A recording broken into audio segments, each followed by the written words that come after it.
Good evening all, this is Tim, another film from the workshop rather than the kitchen. I last left you with this plaster covered silicone mould. Things have moved on a bit from then. You'll notice that it's A, relatively heavy, and B, very top heavy.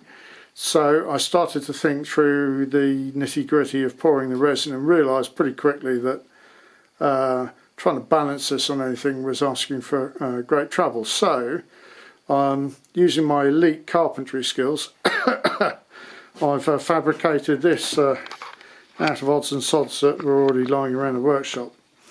So basically it's a timber box, relatively strong, lots of trig points on it.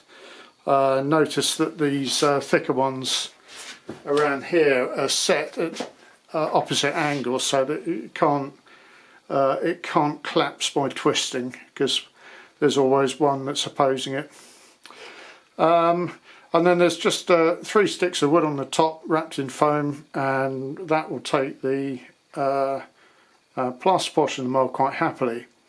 I will probably put in the bottom underneath it a little sandbag and just move it backwards and forwards until some of the weight's taken by the sandbag and the rest by the bits around the rest. So that should work. I may need to move a few tools so it'll fit. Now you'll notice these 2 pieces up here. I'll show you what they're for in a moment. I'm just going to get the mould and lower that. Oh.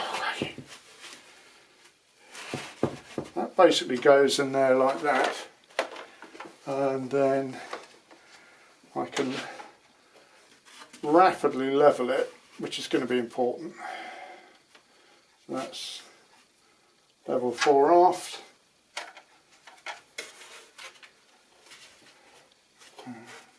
This end. So that's perfectly level now for the pour, which will mean I'll be able to get it as deep as possible without it overrunning. Now, in order to economise on resin, this will be covered in mould release and held down approximately here, and on top of it there'll be a couple of battens that run a full across thwartships from these 2 pieces, so that if it's made buoyant by being pushed in the resin, they can resist that force, and it'll be wired onto those same pieces of wood so that if it tries to fall in, the wiring will prevent that as well. So hopefully it'll just stay exactly in position as the resin cures, and I'll end up with a nice cast. A little bit of muck in there now, so I'll need to carefully clean that out before the pour. In the sides of these pieces there are slots, and the point of those is that if when I pour the resin I can get away with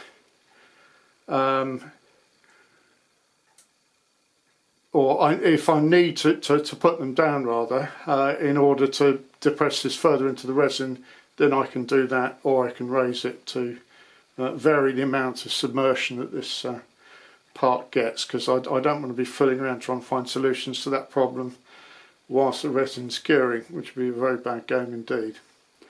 Anyway, there you go. I don't know if all this is necessary, to be honest, but I've not done this before, and I'm just trying to forestall possible cock-ups. Really, I dare say that having sort of completed this process and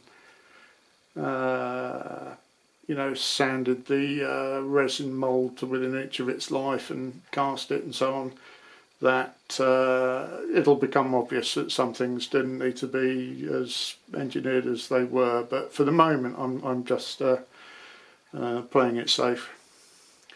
So there you go. Another film, I dare say, when it comes to demoulding the pour, at which point I'll be able to talk to you about new and exciting things that happened during the pouring process I wasn't anticipating, but hopefully that will not be the case.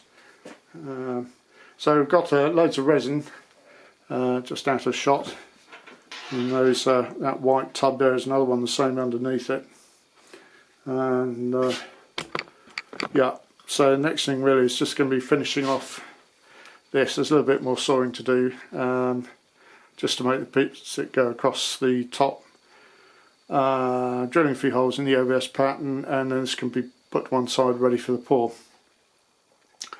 I should be quite glad to see the back of this, because what I'm really interested in seeing is how well these windows turn out. The aim all along has been to get optically clear window panels. If I show you this is the front turret cupola, and when all this is done, it'll only be from making the windows that go from this point around to here. The other windows are essentially simple curves, so they can be made from sheet acrylic, but these ones are all compound curved, which means they're a bloody menace to make and worse to draw. Hence all this performance. But on the other hand, it's better than a couple of sort of overheated hot water lemonade bottles, which serves the purpose of most turrets I see these days. So hopefully we get a good result. Even if we don't, I've learned a lot, which is always good. Anyway, there you go. I'll see you another time.